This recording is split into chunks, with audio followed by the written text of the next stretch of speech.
I'm counting days for episode 4, and I believe you're with me on this. We saw so many goodbyes in the first 3 episodes, and it was quite emotional. I believe now is the perfect timing for seeing new characters joining the story, so the action may begin. Without further ado, let's see what awaits us in the upcoming episode, shall we? As we all remember, in the latest episode, Jamie and Claire decided to take young Ian to Scotland, and I was wondering if they'll manage to arrive there or not. It seems like even though we're dying to see it, we won't be seeing Frasers in Scotland for a while, because the synopsis of this episode goes like this. On the way to Scotland, Jamie is pulled back into the Revolutionary War. William is sent on a covert mission. Roger and Brianna struggle to adapt to life in the 1980s. We immediately understand that Scotland is out of the picture for now, and the battle is getting closer. I believe in this episode, we'll be seeing them choosing their sides and then getting prepared for the long-awaited Revolutionary War. On the other hand, it seems like we'll keep seeing Bree and Roger in their proper times. I don't know if we'll get to see more of the letters by Jamie and Claire, but I feel like we'll watch Bree and Roger's storylines separately. By the way, struggling to adapt to the 1980s is not surprising at all. They lived a completely different life when they were in the past, so this wasn't unexpected or something. Even when moving to another city is likely to cause an adaptation issue, I believe moving back and forth in time would definitely push people in adaptation-wise. As for William, I believe we'll start to see him more often, which I'm excited for. Last time I checked, he was really eager to fight, and I was disappointed. But I believe his scenes will definitely add some action to the story, and I'm more than okay to see that. That's all I can extract from the synopsis. So let's take a look at the preview. I believe we can get more clues about what's about to happen. In the beginning, we see that Claire is in Wilmington, and she's out there probably shopping for their trip. Then a familiar face appears, and yes, it's Tom Christie. I strongly believed he was dead, and the Christie family storyline was finished for good. He says, "You should be dead," and Claire replies, "So should you." Well, they both have a point, don't they?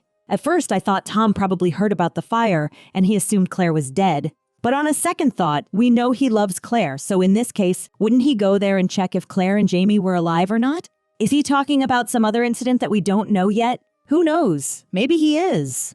Also, I'm curious how he survived being executed. This should be revealed soon. In the next scene, we see Jamie saying, "I've lost so much." Yes, you did indeed. Then we see a crowd of people walking, and he continues, "Nothing is guaranteed." After that, we see the soldiers. So I believe he's talking about the war and its outcomes. Understandably, he doesn't want to lose anybody anymore, and at this point, he needs to make an important decision about which side he's about to choose. Will he stand by his son or not? We'll see. Moving forward, we see William is riding his horse alone, and he's not wearing his uniform, so I think it's related to his secret mission. Moreover, in the later shots, we see him falling down.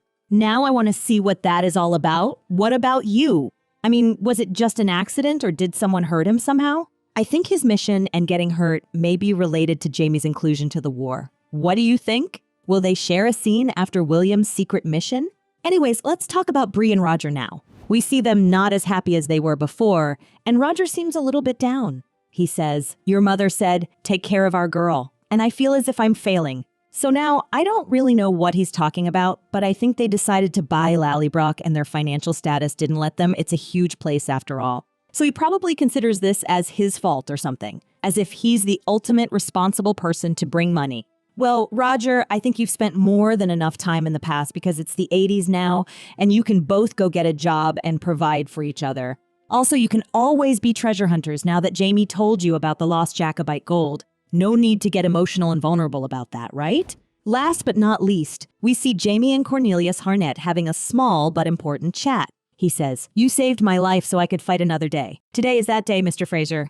So I figured he got Jamie's back, and I wonder how the events will turn out at the end of the day. Overall, I believe the preview assures us to get ready for some action. The war is closer than ever, and sadly, we may have to say goodbye to some characters because of it. I don't know why, but I feel like Bree and Roger may return during the war, and I believe it would be a disaster for them since they have 2 little kids. Anyways, I guess we just need to sit and wait for whatever awaits us. What do you think will happen in episode 4? Is William in danger? Will Jamie finally decide to join the war? Let me know in the comments below. If you enjoyed the video, hit the like button and share it with your friends. You can also subscribe to my channel to get updates about Outlander. Thanks for watching. See you soon.